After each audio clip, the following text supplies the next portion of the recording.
Welcome back to Yokayi Footy Shorts for another week. I'm Megan Waters. I'm a very passionate Warramungu and Yaru woman, and this is our very special NAIDOC week edition of the show. This is the week where we all come together to recognise our history, our culture and our achievements of all of our mob, and to celebrate the oldest continuous living culture on earth. Now, I am flying solo today to bring you this special edition of Yokayi Footy Shorts, and gee whiz, it was a huge weekend of footy with lots of upsets, so we'll take a quick look. It was a bit of a weekend for the underdogs this weekend. Saints with a surprise win over the Swans, Essendon getting the job done at the G over the reigning premiers, North Melbourne with their second win of the season over the Suns and getting themselves off the bottom of the ladder. And this is how the ladder is standing today. Swans still 2 clear games ahead at the top. Carlton holding on to second position despite being dominated at the weekend by GWS, who have now made their way into the 8, and worth noting that the Pies have dropped out. So, yeah, it really is shaping up after round 17. Now, this year's NAIDOC week theme is Keep the Fire Burning, Black, Loud and Proud. And that was never more obvious than on the footy field across the country over the weekend. It was so great to see the Indigenous Guernseys back out. North Melbourne, the Pies as well were another team that got behind it. And, you know, for us as mob, it's just so special to continue to see our storytelling out there on the big stage, and it's again just such a special opportunity to celebrate our culture. GWS were another club that got behind it, and again this is just such a special initiative. I mean, we usually only get to see our Guernseys across the 2 weeks of Sir Doug Nicholls round, so absolutely loved seeing them back out there for NAIDOC week, and personally it's my favourite. It's my favourite jumper of them all, so I wish we could have it every week, but great to see the clubs getting behind it for such a special week.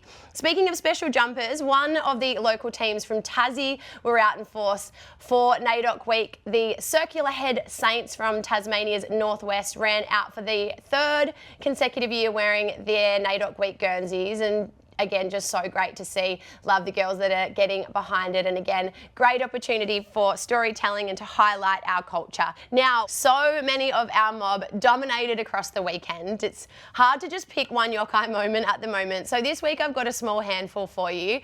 Starting off with Cozzy Pickett, taking this absolute screamer. He still continues to be one of the most exciting and talented players to watch, and yeah, such special scenes there.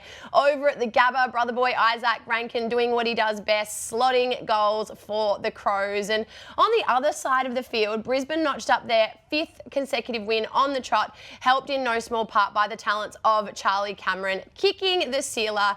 Such special scenes, and again, so great to see the boys in their Indigenous Guernseys as well. Now, as I mentioned at the top of the show, it is NAIDOC week this week, and this is such a special week for us as mob because it's an opportunity to all get together, especially this year in 2024 as we are celebrating its 50th year. The theme is Keep the Fire Burning, Black, Loud and Proud. This theme celebrates the unyielding spirit of our communities and invites all of us to stand in solidarity, amplifying the voices that have long been silenced. And for me personally, this theme really highlights the resilience of our people, and it's an opportunity for all of us to kind of come together as a collective to continue really fostering a society that's much more inclusive and safe for my people. I really loved seeing the National NAIDOC Awards over the weekend on Ghana country.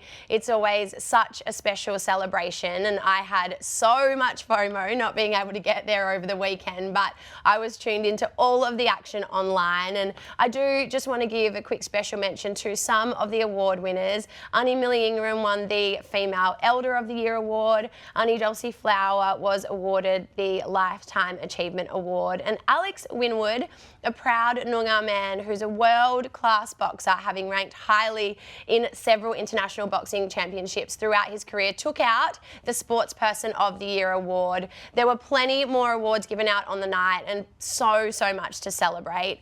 NAIDOC Week runs the whole week and there are so many opportunities to get involved, to listen and to learn. Here are some great resources that I like to lean into and will help to get you started as well. Common Ground, First Nations, Clothing the Gaps is another great one. And of course you can always just jump onto the NAIDOC Week website or Instagram page to find out more about some of the local events that you can get involved in.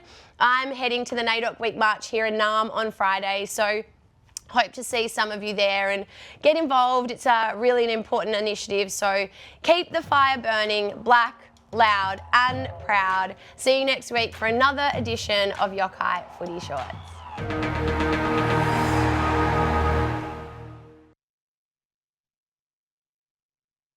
For the best and most comprehensive wrap of each round, Access All Areas is the show for you, unpacking all the action and dissecting the big news from each round. Access All Areas thanks to Crypto.com, Mondays on AFL.com.au and the AFL Live app.